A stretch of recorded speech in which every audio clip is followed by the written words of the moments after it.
Hello folks, welcome back. You are joining me here in UP Marbella today, as you can possibly tell by the dramatic echo in here. Big concrete building, huge gym, beautifully equipped.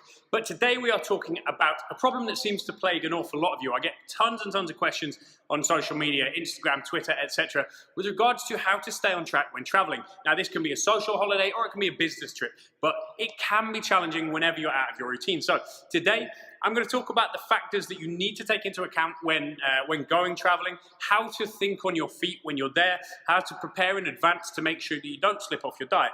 Yes, of course it can be challenging, but it certainly isn't impossible to stay on track no matter where you are, okay? So what we're going to do is we're going to start at the very, very beginning. The traveling. How can you make sure you're in the best possible state when you are traveling? Number one is to prepare, okay? Most of you are going to be tempted not only at the airport by junk food and snacks and convenience food, but certainly on the plane when you're relatively bored. Boredom is a real bad thing for the human brain because it, more often than not, it makes us eat. Even if you're fairly good at self-control, when you get bored, we tend to eat. Now, if you've prepared your diet-friendly food, everything that you are supposed to eat ahead of time, pop it in disposable containers and take it in a bag through security. I'm yet to come across an airport that doesn't allow you to do that, so don't worry about doing it. The one thing I will say is do not take metal cutlery through security. I accidentally did that once, not realizing what I'd done, and I got taken into a back room. Thankfully, not violated, but they did take my cutlery off me. So, disposable plastic cutlery, or ask them on the plane. They've always got cutlery that I'll be able to lend you, okay? So, first things first, prepare your food, take it on the plane. That way you're not gonna collapse under the temptation of the McDonald's and the Burger King and the KFC and all of this stuff in every single bloody airport in the world. Secondly, water. Drink tons and tons and tons and tons of water. That's gonna offset travel fatigue. It's gonna stop you from feeling quite so tired and groggy and shitty and bloated and horrible when you get to the other side, okay? How much? I would say probably about a pint every hour is enough, is adequate. Yes, you may be up and down to the toilet a little bit, but it's gonna be very helpful for keeping that fatigue away and keeping you in a good place from your body. And what you've got to remember is obviously none of us like that feeling after a big long haul flight when we're all covered in water and ripped, bloated, and we're a bit puffy. You want to be on the beach, you want to be looking your best. Most of you have probably trained up until that point to look as good as you can. So by drinking more water on the plane, your body is going to hold on to less water. Remember that. So at least a pint every hour or so. Prep your food and take it on board. That is going to allow you to minimize the amount of travel fatigue you feel. Now, when you land, irrelevant of time, one of the best things you can possibly do, this may sound a bit strange, is to get straight into the gym and train. If you go straight to the gym and train, you're going to energize yourself, you're going to get it out your way, and psychologically, you have started brilliantly. You have started by getting in there, not showing excuses, even though, yeah, you may be tired, you may be a little bit stiff from the flight, make sure you warm up properly, get some blood pumping. Trust me, it's gonna make you feel better physically and mentally, and it's gonna get you set off in the right way, okay? Start as you mean to go on, as they say. Now, when you get there, let's say you haven't thought ahead, which is the ideal situation, is to think ahead and make sure you have spotted a gym nearby that is fully equipped that you can carry on with your normal program with.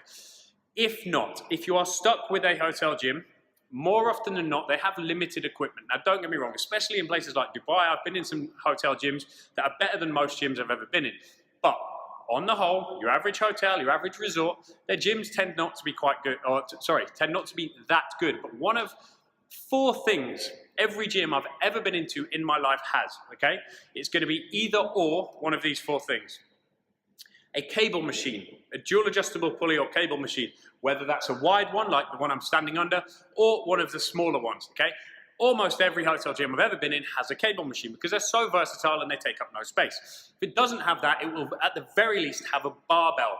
Not necessarily saying it's going to have enough weight for you powerlifters out there to squat with, but they will have a barbell, okay? They will have something to lift. If they don't have a cable machine or a barbell, they will certainly have dumbbells. Now, most gyms will go up to about 25 kilos with their dumbbells, which is more than enough for both males and females to get a damn good workout out of, okay? So with these pieces of equipment, there is, again, literally no excuse not to get a pretty damn good workout out of. Now, yeah, of course you're there saying, no, Elliot, it's pretty easy for you to say, but I am a nice guy.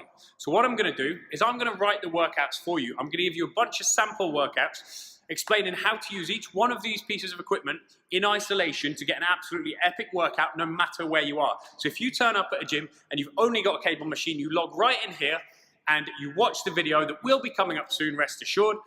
and it will tell you exactly how to work out with only a cable machine, or only a barbell, or only some dumbbells, okay? So I've got your back, don't stress on this. Now, the other thing that you're gonna have to look at is time. How much time do you want to be spending whilst you are in the gym? You've got stuff to do, you've got friends to be with, you've got family to be with, you've got all of these things going on that you're probably not going to want to go to the gym. So we've established that if you can just get in there first thing, keep your training session short. 30 to 60 minutes is more than enough, okay? 30 to 60 minutes, first thing in the morning, preferably before anyone else has even got up. No one's disturbed. You're not going to get hassle from your wife or your kids or your friends or anything like that, but you've stayed on track. Now, in order to keep those workouts to 30 to 60 minutes, the programs may have to change slightly. Now, that leads us into the next point, which is frequency. How frequent should you be training? Should you be training every day because maybe you're eating slightly differently? Or should you be training every other day? Or should you be training twice a day? Or all these things.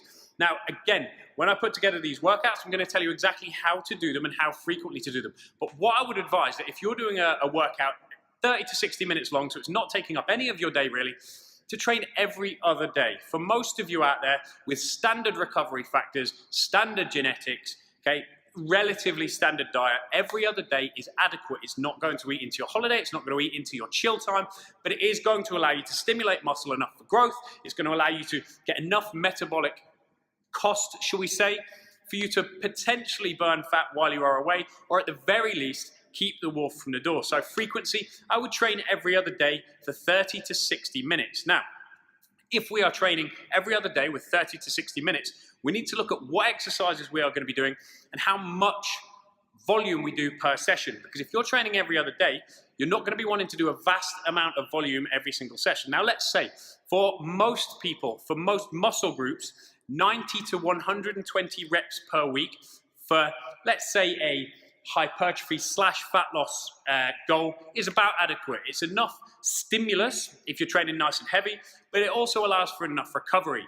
Now, if we're training every other day and we're doing, let's aim for the higher end of that, 120 sets per muscle group, the way to do that for me would be to train every other day, pick one exercise and do, let's say, 3 sets of 10. Because if I've trained 4 times that week on alternating days, you got it, that's 120 reps over that week or 12 sets, which is about adequate for certainly muscular growth, and it's enough volume just about for fat loss, okay? So yeah, maybe you wanna go a little bit higher than that if you're going for a fat loss goal, maybe do 2 exercises, but I would say a really, really good place to start, because again, we're taking time into account, is to pick one big exercise per muscle group, do 3 sets of, let's say, 12 to 15 reps. That will be more than adequate if you're training every other day. Now again, we look at exercise selection within this.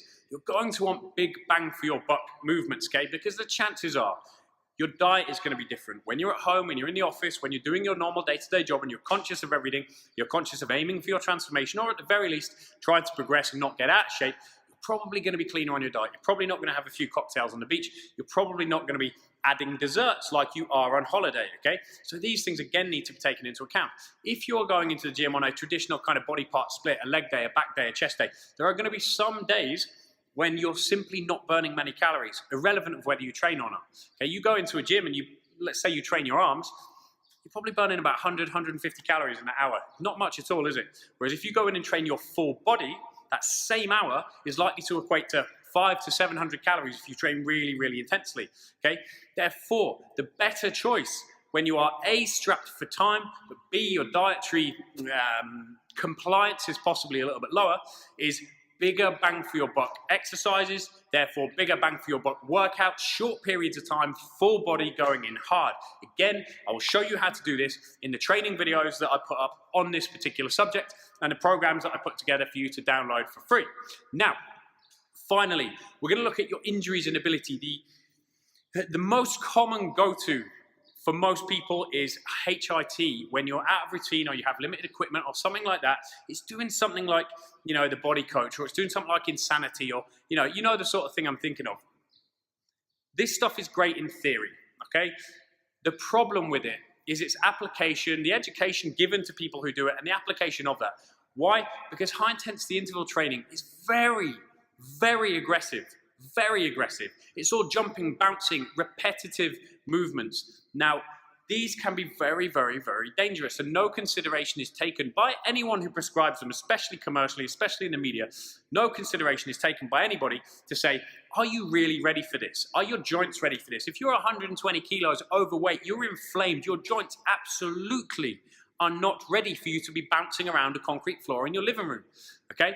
So you have to take into account your individual ability and any injuries that you may have. Don't immediately default to the common HIT protocols that you would be given when you are away from a well-equipped gym. There are alternatives, but yeah, of course, you know, if you literally have nothing, you only have body weight, do HIT. I'll put together a couple of bodyweight workouts for you as well, but do them on the damn sand. If you're near a beach, which you probably are because you're on holiday, do them on the sand where there is no real risk of impact and very little risk of injury, okay? Same applies if you're in a city. If you're on a city break, go and find somewhere very, very grassy, somewhere nice and soft, somewhere that you're not gonna smash yourself to pieces. And you get outside, right? It's much, much nicer. So those are the basics of when you're traveling, what to take into account and how to do it. So let's recap. Number one, we had motivation and travel fatigue. First things first, get off the plane, go to the gym. Secondly, your training schedule should be first thing in the morning, every other day while you're training. First thing in the morning, ideally when everybody else is still asleep, you get out, do your stuff. That way no one can complain. You're gonna feel amazing about having it done. The timing, you don't want to spend too much time in the gym because you want to spend time with your kids, or if you're on a business trip, you want to spend that time working or with your family, whatever. 30 to 60 minutes is more than enough. If done correctly, you're training every other day, as I said, and you are doing full body, big bang for your buck workouts, because potentially your diet's a little bit ropey. You're maybe having a few more treats, maybe a couple of drinks. So you want to get the most out of every single minute, every single rep. Use compound movements, full body, every other day. Finally, we look at injuries. You need to be conscious of what your body is capable of, and do not just default to high intensity interval training style training, because that's what everybody does when they don't have weights, is that they think that, okay, high intensity interval training is just as good.